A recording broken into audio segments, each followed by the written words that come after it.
with regard to your friends, colleagues, and cohorts in mind. Pay it forward without expectation of something in return. And we'd like to think 17 years in that we have made strides in that direction, but encourage each of your continued participation in a forum consistent with our goals in the business community. Our focus here is middle market M&A, right? Main Street up to Wall Street and everything in between. We're pleased to see each of you here today. We have a great panel. We're looking forward to hearing all of their thoughts. That'll be followed by my interview with Tommy Sutherland, what we're calling the keynote speaker. So again, welcome. Thank you for your participation. And my personal thanks to our board members, who I think will get a quick shout out here by name, but a lot of people who put in a lot of effort, a lot of personal time, taken away from their professional and familial responsibilities to put this on. So I applaud each of you and everything you've done for this. I'm going to turn it over to our moderator for the panel, Jason Lee. Thanks, George. Hey, good morning. Wow, so we were banking that we were going to fill the room, and we were able to do that today, so we're super excited about that. Today's a little bit different than our normal forum. We have a little bit of a different lineup. Some of you that are accustomed to being here, if it's your first time, I'll kind of walk you through a few things. Normally, we have a guest speaker, and so that's going to continue to be the outline for today. But also today we have a panel, and that panel is going to consist of a couple of key people here in the organization. We're going to share some best practices. Really, today is about change, adapting to change, and how you impact through it. So that's what we're really going to try to put emphasis on. And today was a little bit of a change for everybody, right? So you stepped into a new place. I think parking was different for folks, so probably burned a few calories trying to figure out where to go. So congratulations, you're welcome. We wanted that to be a part of the journey today. I do want to outline a couple of housekeeping rules and kind of ideas as to what you can expect for today. First and foremost, what we're going to go through, when we're done with networking, we're going to move into the panel discussion. And then when we get done with the panel discussion, that's going to wrap up around 11:45. And so when you get done at 11:45, we're going to ask everybody, just to evade as much chaos as possible, to kind of work your way out that door. And then we're going to have lunch lined up right here, right outside the two doors. So the way it would look like, right, you're going to go that way, grab your food, grab a box lunch, come back in, sit down. And so and then if you want to grab a quick bio break, you've got 15 minutes. You can run to the restroom, do whatever you need to do. And then starting at 12 o'clock, we're going to kick off our signature speaker series and have Tommy and George join us for that discussion at that time. Questions? Good? Awesome. So let's kick things off real fast. I can't really say anything better than what George said about what servant leadership and net weaving really looks like. I will say this, the culture and how this breeds. I will tell you this, I like to share stories because I think they make the most impact. I will say this, over the last 3 weeks, just through this organization and some of the last speakers, I was able to introduce the last speaker to a potential client who was looking for a capital partner. And then last week, met a guy through an organization I'm a part of. It was the last guy I was there. You know, and if anybody knows what a business development professional looks like, when you go to an event and you haven't really had the successful event, you're just running around like the last guy at the bar. So it could be like one great person. And I did. It was from somebody else. But that's an important part of this organization. The last man standing, and I approached him and I said, "Hey, what do you do?" And he started telling me about his life's problems. And one of the problems, I said, "I got a solution for you." And that guy sitting in this room today, which is fantastic. It's part of the reason why we do what we do, right? Always connecting others, finding ways to serve, and using this network to create opportunities. Our vision, we just want to be trusted. And trust is something that's earned, not given, right? And that's going out into the marketplace and creating an environment where you can do that. And part of our goal today was to extend what's typically a service provider organization, where what I mean by service providers, you know what that means, right? It's the CPAs, the deal makers, the folks that are doing that art to business, but also create an environment that has content where, as a business owner, step into this room and feel like they could trust themselves to step in here, get treated like gold, get some great wisdom and some insight from some of the speakers, and know that they have resources. Now they have somebody to call on from the folks that are inside this room. George talked about our leadership and what that looks like. And so I do want to make sure I highlight this for this group because there's a lot of work that like goes into this when you put it all together. And the folks that are doing this, this is one of the few organizations I think that doesn't actually have a full staff or at least a staff member. Everybody here is 100% volunteer, right? So when we get together our calls and we're getting together trying to game plan, we're here early and doing all these things. It's folks that have committed to say, hey, we want to put on a great experience for you, and we're going to do that as a team. And so I want to shout out a couple of folks. Gretchen Waller, our president, she's going to be on the panel today. Gretchen, excited to have you. Myself, Austin Tennant.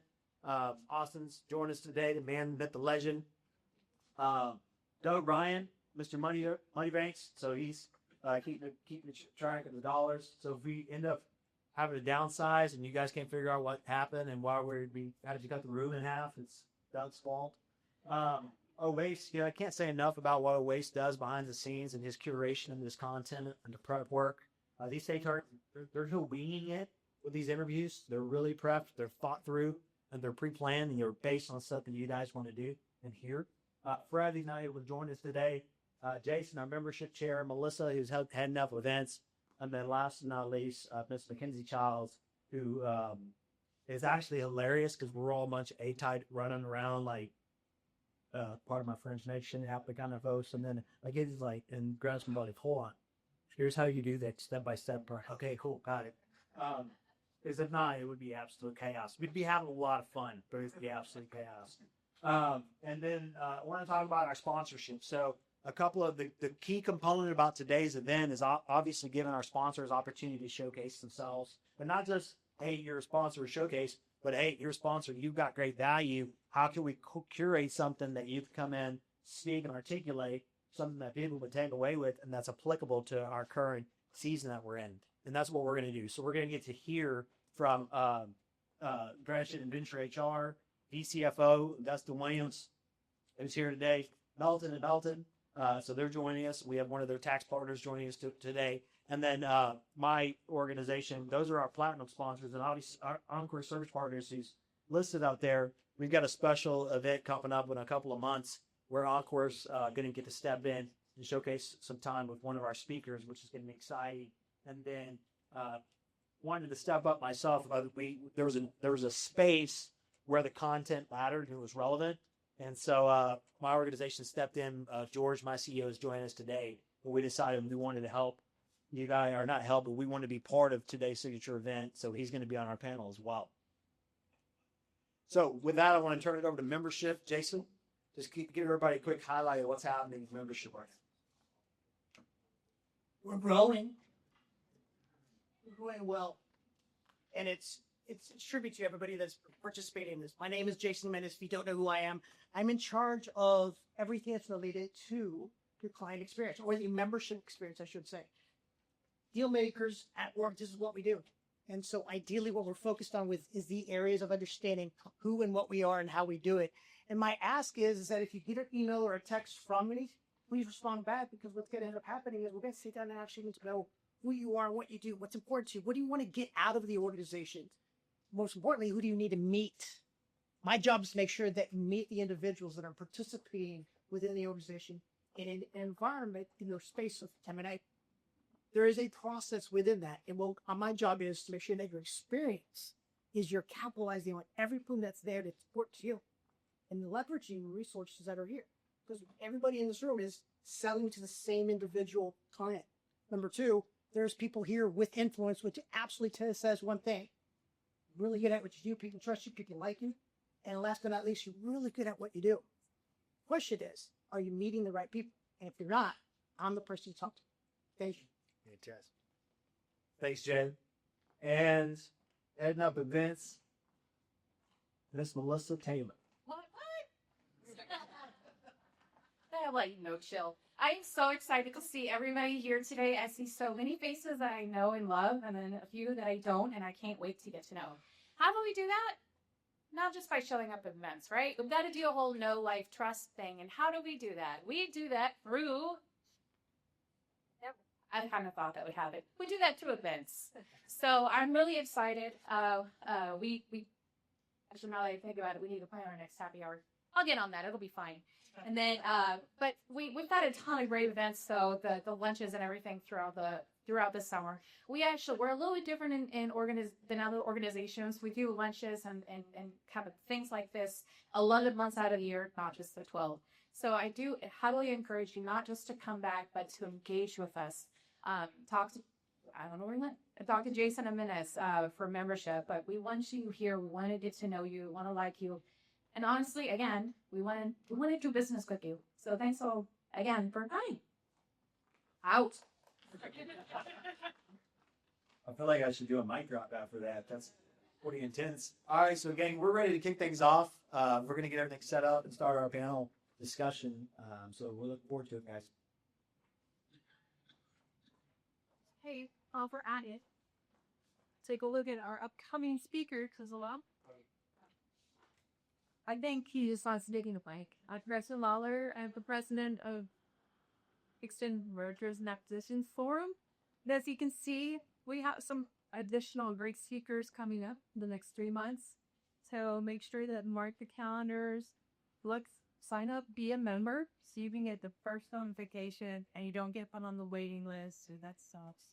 We thought we were going to avoid that by coming here, but it looks like we just got more tight in the room, and it's just been wonderful. I can't say by word enough. They've done so much. And I think I'm just trying to get people time to crawl up here. We don't want to. I'm breaking the silence here. All right. Thank you, everyone. Just so we can set the stage. By the way, I'm Awais Qureshi. I serve as a marketing chair and marketing programs chair here at the M&A Forum. Before we get the panelists up here, I want to set the stage. So today's conversation and today's topic really is capitalize on change. And I'd be curious to know what people in the audience think about change. How do you define change when it comes to business? How do you define change in the business world? Can I get some raise of hands, please? Don't be shy. Having different problems today than you had yesterday. Excellent. Clay. It's the only constant changes day to day all the time. Only constant. Okay. Can we get some specific changes that occurred inside of a business? When I can't sleep. Michael. It keeps you up at night. Brand new technology. Technology. That's great. Acquisitions. Okay. Beat me to the punch. Who else? Regulations. Exactly. That's what triggered for us to have this event as well, right? Taxes. Oh goodness, don't get me started on taxes. Well, and then not too long ago, there was the pandemic, and it tested, especially for the business owners, it tested their will to go on. It tested their ability to whether they were going to react under pressure and buckle and say, you know what, I'm going to go radio silent for a while until it's safe to come out. Or there are those like my client who went into the pandemic just a few $100,000 shy of $70 million in top line. Fast forward today, they're $250 million in the top line. Because he decided to capitalize on change. And really, that's the big takeaway from today's conversation that we're going to have, whether it be with our panelists or whether it be with George and Tommy. That's what I want you to take away. So without further ado, if I can get our panelists to come up here, we'll start with Gretchen Lawler. Can you join us here? Gretchen Lawler.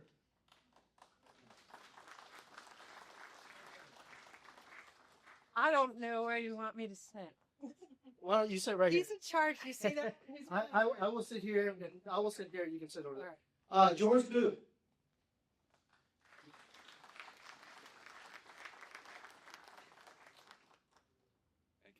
Ashley Van Austell. And I'm going to save my CFO for last, primarily because CFOs always give me a hard time, and like everyone wants to, with all the budget, right? So, David Williamson. I'm sorry, Dustin Williamson. I have a special column that kind of put in my mouth, right? So. In my mouth, right? So. My foot lives in my mouth. Film on it. Tell mics. Oh, yes. Support. Oops.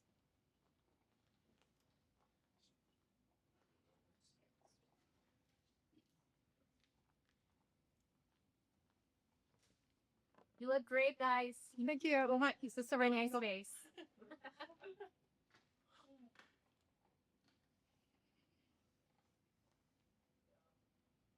Hold for dramatic effect. This is, If you don't have no. you know, they say the best thing in life you keep on waiting for, right? What was it? A Heinz ketchup commercial? It's worth the wait. It's worth the wait.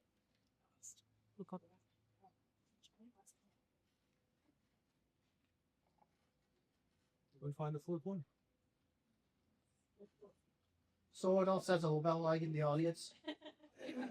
If you can raise your hand politely and let us know which one of you has our bell light, you really help. It might get.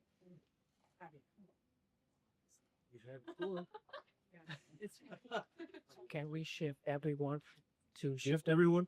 Everyone shift over, sir. There you go.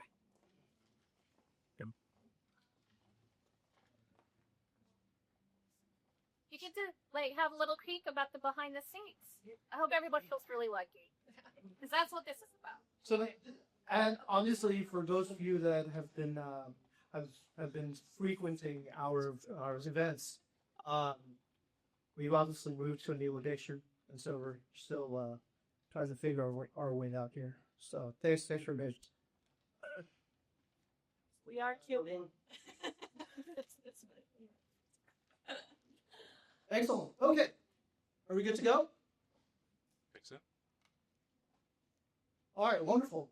So here's what we're going to do. We're just going to have each one of you introduce yourselves. And while you introduce yourselves, why don't you give us a quick pulse of what the market looks like, particularly from your viewpoint. Hi, I'm Gretchen Lawler. I am been in the business of HR technology and solutions for over 20 years. I work for Venture Employer Solutions. We are a human resources solutions and technology company, and I'm a senior business advisor with them. Fantastic. How about you, George? Let's see. Okay, I'm not sure if you guys. Okay. So I'm George Abood, CEO of Exponent Advisors. You guys know Jason. He's kind of one of our faces of the business. We work with business owners. We're kind of the advocate that they didn't realize they needed. In dynamic markets like today, we help them with clarity along their path. And I guess what I'd like to say is I'm in many different business groups with entrepreneurs, which are my heroes, and it's quite a dynamic market. And so, as you mentioned, just a few factors, there's many more, of course, and that's not going away with technology changing so quickly, politics changing, and taxes probably yet to be seen how that's going to change. But helping them through the journey and making sure that they understand the value of their business as the environment changes is really key. Fantastic. Thank you, George. Ashley, how about you? I'm Ashley Van Ostel. I am a tax partner with Melton & Melt CPAs. We are a full service CPA firm here in Houston. We are Houston based, only one office, been around for 62 years. And what I have been seeing recently with my small business owners is there's a lot of conversations about what's going on in the world, especially with, to tax law that's being written right now. And now is just a really good time to have the conversations and see what we're planning for next. Fantastic. Dustin. My name's Dustin. Dustin Williams. It's not even repeatable. I'm ready to go lower up on your little help. It's just flash it. I can speak loudly. My name's Dustin Williamson. I'm with the CFO. I'm the managing director of Houston. And there are a lot of, there it goes. What we're seeing, especially as we are multi-city, some cities are doing better than others. And obviously Houston is going up and to the right. and we're pretty excited about that. And one of the things that it's not really easily discernible, but some cities seem to be a little bit more down than others. So, but Houston is not one of them, so we're very excited. Yeah, so let's dive into that, and I'll ask Dustin to kind of kick things off. Why don't you tell us what's driving that fear? You know, and obviously because there is this level of this large spectrum, the way that you're swinging it between Houston and Denver and Dallas. So what's the driving force behind that? Well, for the most part, we have 4 different offices. Austin is the largest and oldest for us, but we have Houston, Denver, Dallas. And we see what we see in those markets in particular. Some markets are a little bit more optimistic than others. Dallas and Houston in particular, are very optimistic in the way that they view the world. And this may be somewhat because we see a lot of concentrations in different cities. Houston's fairly well diversified, but Austin's a little bit more technology oriented, and then Denver is a lot more aerospace and government and biotech oriented. And sometimes, like at first, we were just seeing the discrepancy between how each market was growing. But I was even at this event, it really became last week, and it really became evident when they raised their hands. Like they went around and said, everybody raise their hand if you're worried about tariffs. And all the CEOs in the room, not a single one, raised their hand.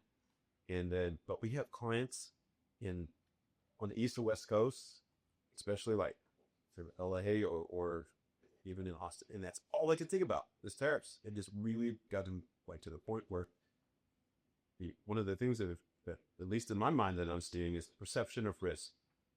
How you view the world and how you view, let's say, tariffs, whether it's a long-term thing or it's going to blow up the economy, which I haven't been run into many people in Houston that believe that, nor do I. But the key thing is, it's how people are viewing the world as far as how they're going to be accepting the risk and moving forward and looking for opportunities here in Houston. That's exactly what's happening. Is they're leaning into some of the chaos and storm, understanding that they are short-term risks. There are other places in the world that don't see it that. So, certainly happy to be the managing director of Houston. Yeah, no, and it's certainly a testament to how we view the world uniquely, being here in Houston, and of course, the growth here certainly reflects that, right? So, as for you, what do things look like from your standpoint? Most of my clients are currently having a lot of conversations about what is potentially going to happen in the tax world, what is happening with the tariffs. Because my clients are still cautiously optimistic, taking things, day by day. Most of my clients are in construction and manufacturing. There's definitely concerns. So definitely, it's been some higher tax bills the last couple of years, and it's a good time to sit down and have conversations about the short-term tax planning and then long-term tax planning when we know what that's going to look like here, hopefully, in the next couple of months. And so, George, you mentioned cautious optimism when we prepped, and I think you may have mentioned it during your intro as well. Why don't you tell us what that looks like and how are you framing things from your perspective? Sure. Like I mentioned, it's a very dynamic industry. There's a lot of things outside your control and some within your control. We have, I think it's 5 business owners that are selling, that are either sold recently or have letters of intent or in the process of closing. And so the buyers have a lot of questions about the market, how it's going to affect their recent acquisition or their acquisition to be. So there's some uncertainty there. But one thing that's certain is there's a lot of competition still chasing solid performing companies. And so a lot of clients, if you're focusing on how to take advantage of the change, make sure you're making some adjustments and adapting, and you have a strong performance record through times like these, although it's a tough environment, they're kind of the cream of the crop and very well sought after.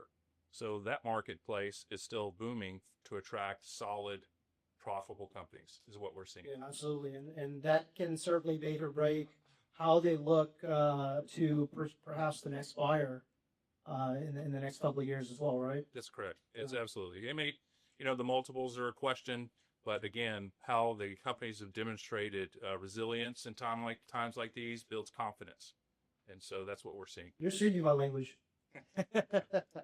Gretchen, when you and I were prepping, you spoke a lot about your clients and obviously Jason said, I can't sleep at night. That's what change does to me. Well, so what's keeping your clients up at night? There's a lot of frustration and it's not just from a negative standpoint of tariffs. So not all business owners, are worried about the financial impact to them as when it comes to tariffs. There's also a very real emotional impact. And what I found is that there's companies out there that are in a stage where they have to look for ways to fly more profit so that they can keep their employees. And that's what keeps them at night. They're worried about how do I make sure that, Johnny, he's been an employee of mine since 2000 and he relies on this job to feed his family. I don't want to have to cut his job. So there's that kind of fear and frustration. On the other hand, there's manufacturers here in the U.S. that are getting ready to ramp up. They're already seeing some increase in their order take, so they know that they have to scale. I have a U.S. manufacturer. I spoke with the CEO. John said that he needed to hire 100 people over the next 1 to 2 years, and that really kind of surprised me, thinking that you're a manufacturer. But of course, it all depends. I hate to sound like an attorney, but it all depends. I think that it's really exciting to see how there's a lot of people that are being very proactive. They're not sitting frozen trying to just hope it goes away. It reminds me a lot of COVID, really, because you're going to lock yourself in your house and wipe down those groceries, or you're going to go out and you're going to stay on an essential business, and I'm going to keep going and keep playing forward. Absolutely. Proactive versus reactive. Big deal, right? And so, and really that's what I took away from many of the clients that you speak with is, I will say that I've come across companies that love to communicate how great their culture is, right? But when it comes time to actually back that up, they're falling short, and then they're wondering why their best people are actually jumping ship. But what I gathered from many of the people that you're talking to, many of the CEOs, the CFOs, and the business owners that you're speaking with, to me, I get the impression that they're really invested in their people, and particularly from the HR and benefits perspective, right? Yeah, absolutely. So benefits are a way to attract your top talent. I mean, cliche, top talent, attract and retain.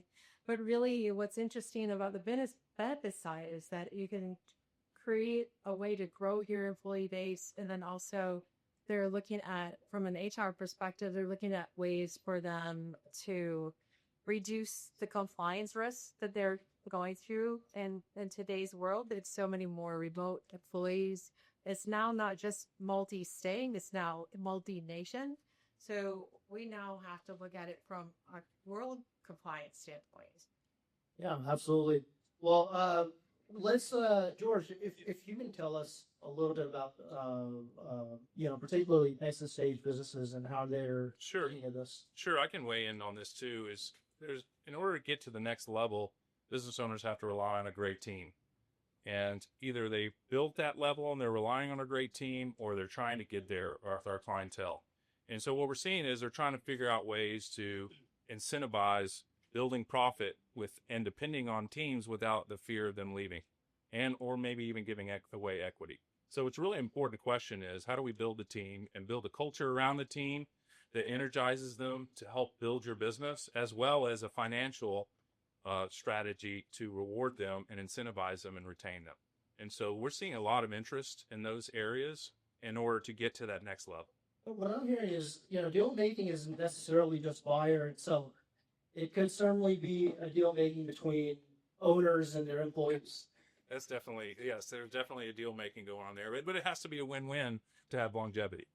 right? So there is a sweet spot to have a win-win to where everybody's in this together attitude without equity and pushing to the next level to get above that area of interest for acquisition eventually.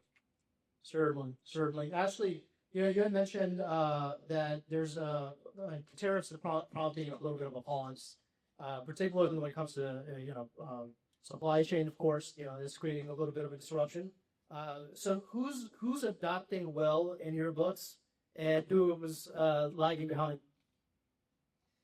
So from what I've seen, it's the business owners that are sitting down and reevaluating, not just panicking about the situation, looking to see, was there somewhere else we can look for our supplies? So was there, somewhere else that we can source from? Just being a little more creative and thinking outside the box in this kind of situation.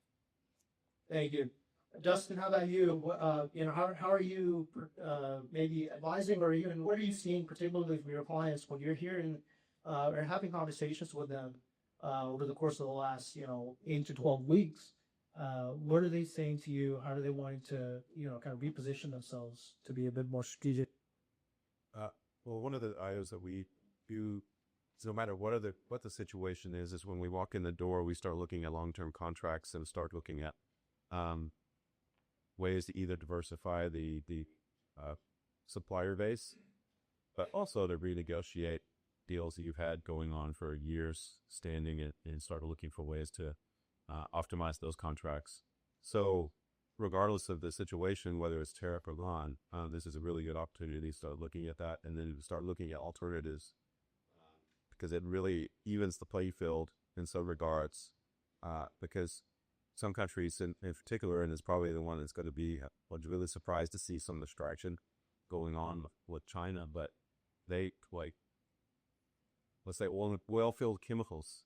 They've been just dumping chemicals on the market. And what they do is they can either use the currency by making a currency artificial low just attached to the dollar, and they manipulate the currency by making it cheaper that way, but also undercutting U.S. suppliers. And so there's a lot of full oil and gas chemicals. There's a lot of players out there in the market that can produce certain chemicals. They have the formulas, and it doesn't take much to go get it up and running. And so what it does is level playing field for a while. The problem is how long does that will last. And so there are alternatives here in the U.S. to get things done. But unfortunately, they've been shut out of the market for so long that whether because other manufacturing widgets, you got to really look at their capacity would be ever similar to you. So the diversification is a key thing we're really pushing. It's looking at that. Well, we have a client in the aftermarket automotive industry that does a lot of import from the parts. So when we identified 5 years ago, they had a weakness in their supply chain. They've been working really hard to make a diversified effort and to leverage their supply chain to make it stronger. Well, they're actually in the process of selling currently, and all the buyers are questioning the margins of what they're going to be because of tariffs. But he actually, because of the relationship, the volume, and well thought out strategy from his supply chain, he was actually able to increase the margins by 20% by shifting some of those items to another supplier that's been hungry for his business all along that happened to manufacture somewhere else. Now, you didn't know specifically that the tariff deal was coming, and you didn't know what areas were going to be more sensitive than others, but you did know you had to strengthen your supply chain and have choices. And so it's been really cool to see it play out. Yeah, I mean, thinking creatively to build that boat ahead of time before, building that boat before the storm comes. And I think that's indicative of this particular client. And I'd certainly be curious to expand on that when we get a chance to sit down at a later time. Ashley, when someone says sunsets, you're thinking beach, you're thinking maybe a Corona bottle and the sun setting. But what does sunsetting look like from a tax perspective? How long do we have? So, as many people know, the Tax Cuts and Jobs Act of 2017 has a lot of provisions that are set to expire or sunset at the end of this year. It means significant changes for small, medium business owners right now. So we're really concerned about things such as the 198, 199 cap pay deduction, which is a 20% deduction for small business owners. Bonus depreciation is huge. And there's even estate tax implications. So we're cautiously optimistic there's going to be a lot of fixes. Currently, there's a new draft of a big, beautiful bill recently that's going to fix a lot of things, extending these and even increasing some of the exemptions. So it's a sit and wait kind of situation. Yeah, absolutely. George, I think you also deal with, particularly when it comes to liquidity events. We do. And advising clients around that. Well, it's not what you make, it's what you keep, right? And so I am a CPA, not a practice CPA, but I respect the industry and the education you get from this. And so there is a lot of uncertainty of whether they're going to be certain about extending the tax bill or there's going to be some changes. But I think it's important to understand the entity structure, whether it's the pass-through entities for 199A, the transactions, whether you're doing, if they're capital gains, and maybe how do you mitigate some of those. It's really important to know what the options are and to stay abreast of what's happening in Washington. And right now, I think we understand a little bit of which way it's leaning, which would be good news for small business owners. But it's definitely always, politics and taxation has always been an unknown. But being on top of it, knowing what your options are ahead of time so that when the bills come out in a certain direction, you know how to pivot very quickly. Certainly. Gretchen, go ahead. Yeah, I was going to say I could add to that too. It's very similar in the HR world. The regulations, the changes, and the compliance is constantly changing. So this is where partnering with the right person, finding a course that you could pursue, keep you abreast of those things, and really made a huge difference into the longevity of your business. Yeah, absolutely. So why don't you tell us a little bit about what you're hearing from, particularly, when your clients are in that sort of a breaking point from a dark perspective? Oh, so I would say that, when clients come to me, it's usually either they got a little notice from the Department of Labor, or they're like, I really thought he was an employee, but I made him a contractor. This is probably the number one thing we see from a compliance standpoint. That it's not. I think they sense a relief to finally know that there's someone that's going to be able to keep them on top of those things. Just even recently, probably a lot of you in this room don't even know that there's some changes when it comes to FMLA leave and state paid leave and how you need to track it. And so that's another thing that's coming up that, if you don't have a right partner to sit and table with you, it's really hard to avoid those penalties and avoid them coming to your door. Knock, knock, knock. Give me that back pay and some interest too. Oh, goodness. Yeah. I'll tell you, if I was going through this, by the way, so many initials that you had dropped, and I'm like, man, I'm glad I have Gretchen Miles to rely on to be able to, essentially translate all of that, because that to me just sounds foreign, right? So, and you need a trusted advisor like that to make sure that you're able to see 20/20 in your blind spots. So, let's move into resetting expectations. Gretchen, how are you helping growth stage companies manage workforce strategy? And I think you may have mentioned that very slightly. So why don't you go into that?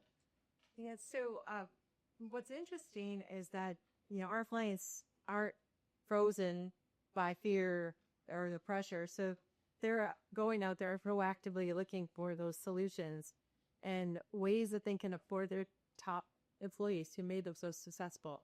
So what they're doing is they're looking for creative benefit solutions. One is what our partner, it usually goes to Jason Lee per Medica Syndrome. But, how do you keep your top talent? So you have to have a creative way to entice them to stay. So they help with a really good plan that comes to that.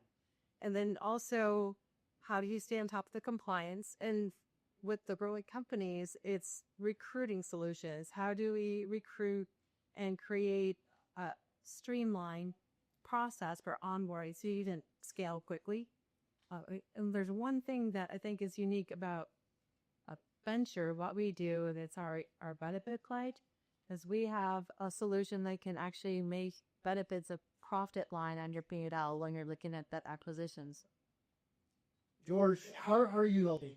Go ahead. So I think, I mentioned that we had 5 business owners or either sold or in that process right now. And, cost of capitals become higher with interest rate spikes. Everyone sees that. And that hurts in 2 ways. One is it hurts on the valuation because, believe it or not, they don't have to buy a company. They can just own treasury stock. And for the first time, it was making over 4% for a while. So you're competing against that. Also, if the firm is borrowing money to make a purchase, it's not going as far as it used to. So there's a lot of changes, and a lot of performance is looked in the rearview mirror, and some of it is forecasting of what they're saying they're going to do. So what's interesting is based on if they're saying what they're going to do in the future is stronger than the past, then a lot of these clawbacks are coming in or formulas that will say, okay, well, if you perform this way, then we'll pay you, right? And so they've got to cover a gap in the valuation some way. So what we're seeing is more often than not, there's, kind of 3 things that's really heavily being put in the purchase price.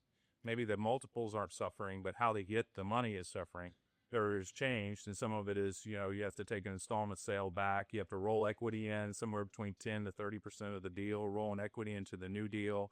And then there may be earnouts based on, okay, you said you're going to do this. We'll only pay you that if you do it. And if you don't, then we won't. And so those are the things that are changing. That's fantastic. And, being able to tell that sort of the future forward vision. You better be confident in it. You better be confident. Exactly. Ashley, what are you seeing from your side? So we're looking forward right now too. What we're doing is a lot of cash flow planning and tax planning as much as we can. I have a lot more clients that are calling saying, hey, where my, quarterly tax payment is going to look like, growing 2025, 2026. And, at this point in time, it's, best guess scenario, but everybody's really looking at cash, planning to grow, ideally. Wonderful. Dustin, how are you helping clients rethink temporary versus what demands a permanent shift? Well, there's basic blocking and tackling that we almost go in and do almost every time, but one of them is really focusing on, what are the processes and procedures and how we make them more efficient, but also we're seeing a lot of when we onboard clients, they have no visibility into their, very little visibility into their next 2, 3, 5 years. And so the cash flow forecasting and things like that, but being able to do it dynamically, you could shift it quickly. And because obviously things are coming down the pipe that we just don't expect. So we had to be able to shift and say what if very fast. But the key is, when you're a business owner and you're looking at, really got to re-emphasize, when you're looking at the future, when you're thinking, I want to sell in 3 to 5 years, we really push start now. Like I've never talked with a business owner that said, hey, I started a little too early. But never. It's always too late. It's a good point. So, it's really critical. Even if you're not ready to sell now, it's really critical to get it to the point of, are you running most efficiently with your capital, your people, and your financials? And then are you running an organization that's built to last? And then if you're not, then we need to start making adjustments. It pays to be prepared. With that said, we're going to open it up to the audience for Q&As for the last. How much time do we have for a Q&A? 1 minute. This is my timekeeper. 10 minutes. Okay, fantastic. So before I open it up to the audience, as we do that, then we're gonna go back to all of you and just encapsulate this with one final thought of what's a really good decision that you're seeing one of your clients make right now, and then we'll close out the conversation. So, Gresham, what's a great decision that you've seen a client make right now? Oh, well, they're not waiting. One of my favorite stories is actually about a company that is acquiring a couple different businesses, and what they found is the benefits in that system is not exactly positive for them. So we were able to take a look at that and create a max funded solution, and that is actually giving back money to the company and showing a profit from that acquisition. Wonderful. George? I guess the best said is I had a mentor one time before I had my son was born. He said, are you the man you're going to want your son to be? I was like, why did you ask me that? No, I'm not the man I wanted my son to be. So that's what How you're lush. yeah, it's a very powerful question, and it changed my life. But what we're seeing is, for business owners, are you building the business that you would want to buy? As an analogy. Micro. Ashley. I think the most impressive thing I've seen from my clients recently is how proactive they're being. I've just had so many more sit downs and conversations the past 2 months planning ahead than I have in the past, I say 6 months. And it's a really great thing. Justin, how about you? I mean, it's the perception of risk that what we were talking about, but I'll give you a really quick example, and it has a little bit to deal with Ashley too, because she didn't mention it, but like that tax bill, it has an increased ceiling on Section 179 and bonus depreciation in it. If that goes through, like all these business owners that are looking in, they're building out buildings. I mean, you don't know this term, cost segregation. Learn it, and you'll be very happy you did. And then the $2.5 billion on 179. That's for a lower middle market business. That is a lot of tax money back in your big deductions back in your pocket, and so it's really going to have a big effect on the businesses that are planning now or doing now and having things placed in service before the year ends. So I've made a mental note of that cost segregation. Yes. All right, fantastic. So with that, I'll open it up to the audience. Austin. First of all, this has been fabulous. I appreciate you guys sharing. So this one question. My question is for yours. So you've got 5 of your clients that are doing deals, and then you talk about the new world order, evolving deal space, and that sort of thing. So somebody was in this room was advising a business owner where to sell in the next 1 to 3 years. What are the top 2 or 3 things you get that business owner focusing on so they get exit at a maximum? So, I mean, if I had to simplify it down to something very simple, is your business a process or is it a relationship with just a few people? And so if it's a process that you built, whether that's through, it's going to be a lot. It's going to be through teams, it's going to be through processes, and it's going to eventually trickle to the marketplace. So if you can pick it up and move it over here and without interrupting the business by building that out, then that builds confidence and clarity for buyers. And that's what they're seeking right now more than anything. They're looking for repetitive revenue that's not at risk. And so if you built that company that does that in those multiple areas, that is what we're seeing is not only are they relieved when they're doing the due diligence, it's a feather in the cap that's pushing them forward. Thank you. I could add on to that too with the HR solutions and making sure that you have your HR ducks in a row and the compliance. It makes that transition smoother for that buy sell agreement. Thank you, Richard. Who else has a question? Mike. Great crowd. Always everybody that's studies me in a while. We've got this big room, but I throw one out. We talked a lot about tariffs. We talked a lot about tariffs and finance and tariffs. That affects both the imports and it affects their exports. Currently, we're also exporting a lot of workers. We are supposedly on path, and we may get rid of 5% of workers. That was the promise. How we want to get there, I don't know. But what's happening? What are people thinking? What are your clients thinking about? Where are they going to find that? Talent is great.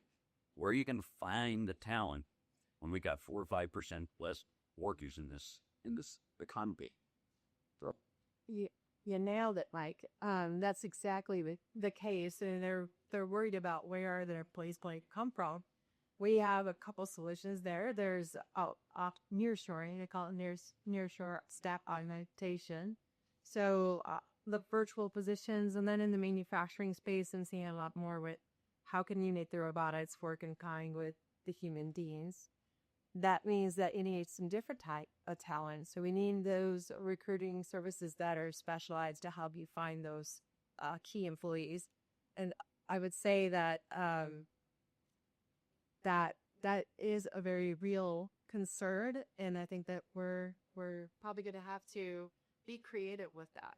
So that's kind of the best I have. Who else was the tackle? I can. There's so many ways to go here. So one of it is maybe efficiency, automation, AI, which is really interesting. I can self-share. I hired a bright individual out of college, 4.0 in finance, and I'm going through a management development program. They're following every position, and we're working together with a team of each of the heads of those department, and also determine how can we automate a lot of the repetitive task, and to do that as a culture. So maybe doing more with less is some of the efficiency you need. On the other part, what I would mention is when you look at your employees to categorize them, you know, you have the foundation, rank and file, then you have the key men that or women that are essential, and if they left, it would really sting, and then maybe have future owners even identified. Well, each of those individuals are in different tax brackets. They have different needs of lifestyle, and they have different excess of income, and how you incentivize those individuals are different, and it matters. And so in putting this in plan to recruit people from your competitor, because that's what's happening to your people, they're recruiting them, could be one of those areas to do that. So if you combine the two of those, you're going to fill that gap. Ashley and Dustin, what would you like to answer that? So in the accounting industry, we have had a decrease in accounting students the past 5 years. And so this is one thing that we personally struggled with. And what we're doing is really, really focusing on retention and, like you said, efficiencies, using, keeping the people we have, getting referrals from other firms, ideally, and really treating our people how they should be treated. Fantastic. Dustin? Well, one thing that we haven't really mentioned is the effect of the boomer market. Like the boomers are starting to retire. And so that puts pressure on the top end, but you also have it on the bottom end. But historically, if you look at the booms and busts of economies throughout the last 50 years, a lot of the hinges on efficiency and productivity. Like when they rocket ship out of a problem, that's exactly how you do it. So whether it's systems, processes, and procedures, and AI, and different types of software to augment what we're doing, we absolutely really push hard for that. You're not going to get what you want out of hiring warm bodies to get your products out the door. So Thank you, Dustin. Well, with that said, if we can get, is there one more? One more question. Let's get one more. Let's do it. Go ahead. You got 2 minutes. Is good? Is this on? Yes. Yep. So thank you. Rachel, this is more for you because I know you play a lot in the HR component. I know we've got the tariffs and some increases. It's probably going to be some pass on down to the consumer. I think too, we also show with the wage gap that, across the board, those that are coming in, are stumbling, trying to make ends meet. So are you having any conversation within your clients to what potentially that could come back to the employee to where the wage the gap can close, and we see any conversations to bring up the salary basis to be able to support the economy as a cycle? So it's interesting that you bring that up too. That is yet another new initiative. There's a lot of countries that had already passed laws that we have to be transparent with wages. So this is the first step, is just to know that we know how much everyone's being paid, but it starts from the top. We have to have that same mindset from the top that it needs to be looked at seriously and taken seriously. Thank you, Gretchen. Well, with that said, I want to thank all the panelists. If we could just give a hand.